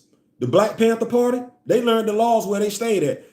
Black people today, do you know the laws where you stay at? No, can't be. Because there's too many people right now on social media still discussing what Jonathan Major, the violent physical crime that Jonathan Major. It's too many people still on social media, and it's black folks too, saying he committed a violent crime. He physically assaulted her, with the verdict being right there. But black is powerful, right? Black is unifying, right? Black overlaps any other color. Black is supposed to be the most powerful color in the color spectrum, because every other color is supposed to disappear into black. That's what that's supposed to be. Is it? If black was all that in a bag of chips, T'Challa wouldn't be killed off. If black was all that in a bag of chips, everybody that looked like Derek Bozeman would have locked in with what Derek Bozeman had to say and said, F you, Kevin Feige. If black was what it is, what it's supposed to be, when Kevin Feige sneaked in Harrison Ford as the replacement for William Hurt, if black was what it is, that same dude, Nate Moore, who went on Ringerverse and said he was not recast, he would have went in Kevin Feige's office and went the hell off on Kevin Feige. Because he'd be like, ain't no way in hell you finna have me out here killing off our hero and you not even fit. That ain't even a damn hero. He'd have went off. No, black ain't everything. Black. If black was everything, the head coach for the Colorado State Rams, that dude wouldn't have threw Deion Sanders under the damn bus before a white person did it. Because he did. And he did it racially or ethnically, however you wanted to speak on it. It was a black, high yellow, light-skinned brother, head coach, Colorado State, made the first racial remark against another brother, Deion Sanders. And everybody missed it because that brother light-skinned. But he black, though. Black mama, black daddy. Why they not both running the state of Colorado? That's that crabs in a barrel mentality. I don't want you here. I got to be successful. Why y'all couldn't run it together? Because you black. You're not focused on being African. You focused on being black. You're not focused on unifying. You focused on your own ass, right? And you got to focus on your own ass because black people are second-class citizens. So as a black person, you got to do everything you possibly can to look out for yourself because you really ain't got it that damn good because you're black. Well, how about being from Africa? How about being from Jamaica? How about being from Haiti? How about acknowledging your native tribe right here in America? How about learning the money that you used to spend back in the damn day? How about learning your native religion from back in the damn day? How about learning your native tongue from back in the damn day so you can have a real identity so you ain't sitting up here taking whatever folks give you? Because low-key, every black person that keep capping for shorty, you settling for what a white person giving you. And you think that's all you're good for? Because you identify with a color as opposed to identifying with a spirituality, with a nation, with a people. The color you identify with, you can't even find it on the damn map. There's no currency that you can trade for black. It's not. And the fact of the matter that you can look in the damn mirror every damn day and know good and damn well your ass ain't black is crazy as hell to me. You ain't no blacker than an Asian person is yellow. You ain't no blacker than a Latino person is brown. You ain't no blacker than a Native American is red. But you don't hear them referring to them. You ain't no more of a nigger than somebody else is. You ain't no more of a nigger than somebody else is. You ain't no more of a nigga than somebody else is. But you keep answering to it. You know what they tell you? It ain't what they call you. It's what you answer to.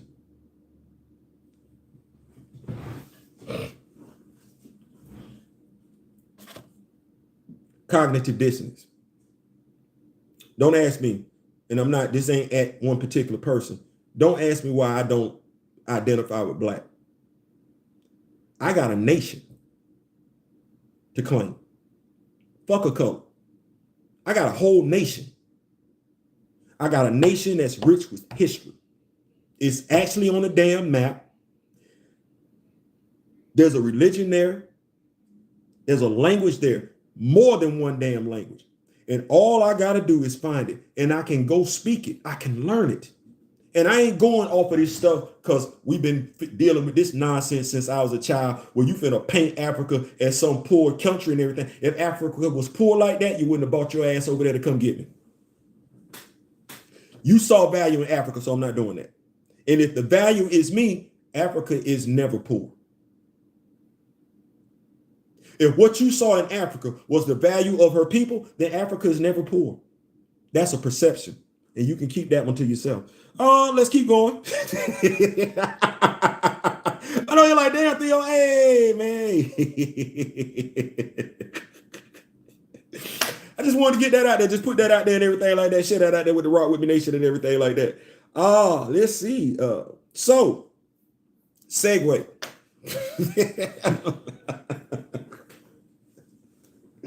With us having these conversations as much as we do, as frequently as we do, as often as we do, in regards to recast T'Challa, Buckmeister get a bang out of this one. You know who keep Chadwick Boseman's name front and center? Recast T'Challa. We say recast T'Challa trending. I don't know why Chadwick Boseman's name ain't trending. Because as much as they have no choice. The only reason why anti-recasters talk about Chadwick Boseman is because we mentioned recast T'Challa, and that's what that is.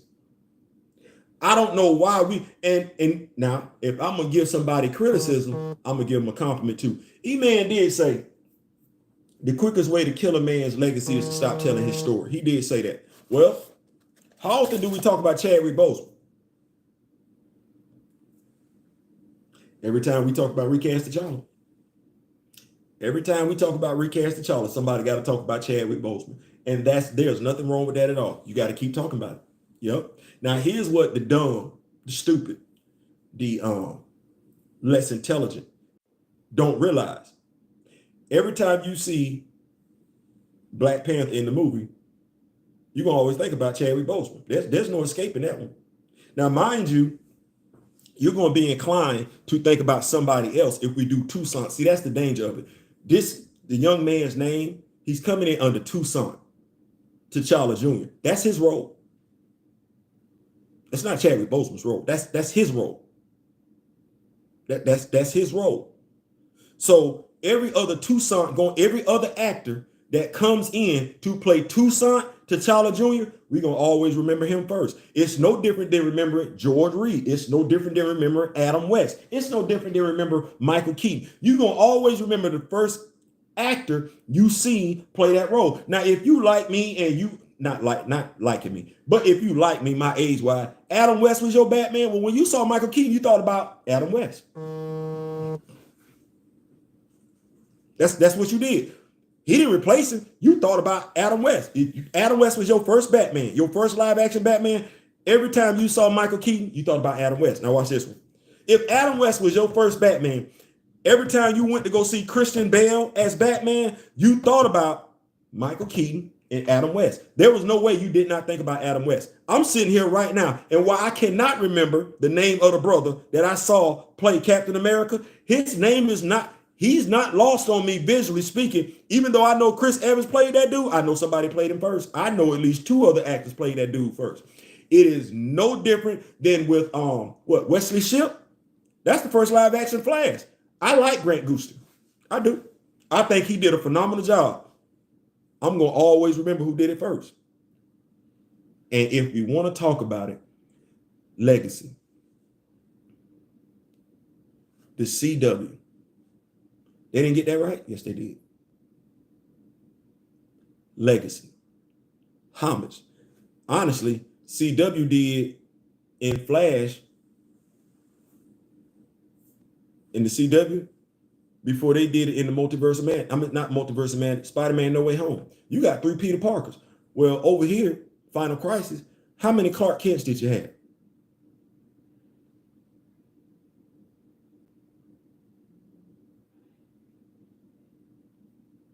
How many Clark Kents did you have? You had a Clark Kent on every Earth. Not necessarily Superman, because old boy from Smallville took the powers away. But other than that, no. You had a Clark Kent on every Earth. Flash. You got to see Grant Gustin and Wesley Shipp. Right there. That Flash costume. You remember the Flash costume? He had it on. They never suggested killing off their characters. Never talked about it. Never whispered it. Never uttered it. Because they're going to look out for theirs. Well, we need to start looking out for ours. We need to start keeping our actors relevant. We need to start keeping our characters relevant. I'm not going to look for the actor. He or she is an actor. Do your thing. I wouldn't expect Chadwick Boseman to know everything about T'Challa. I wouldn't. He's an actor. He has other priorities. But I'm a comic book fan. So it's my job to educate him. Hey, let me talk to you. This is your character right here. This is everything that your character can do. That's my mindset. What does it say? Y'all will like this one. Y'all appreciate this one. Y'all gonna appreciate this one. Derek said Chadwick was analytical, athletic, and artistic. That's what he said, right? I can't speak too much to my athleticism. I can't speak too much to my being an artist. Analytically speaking, though,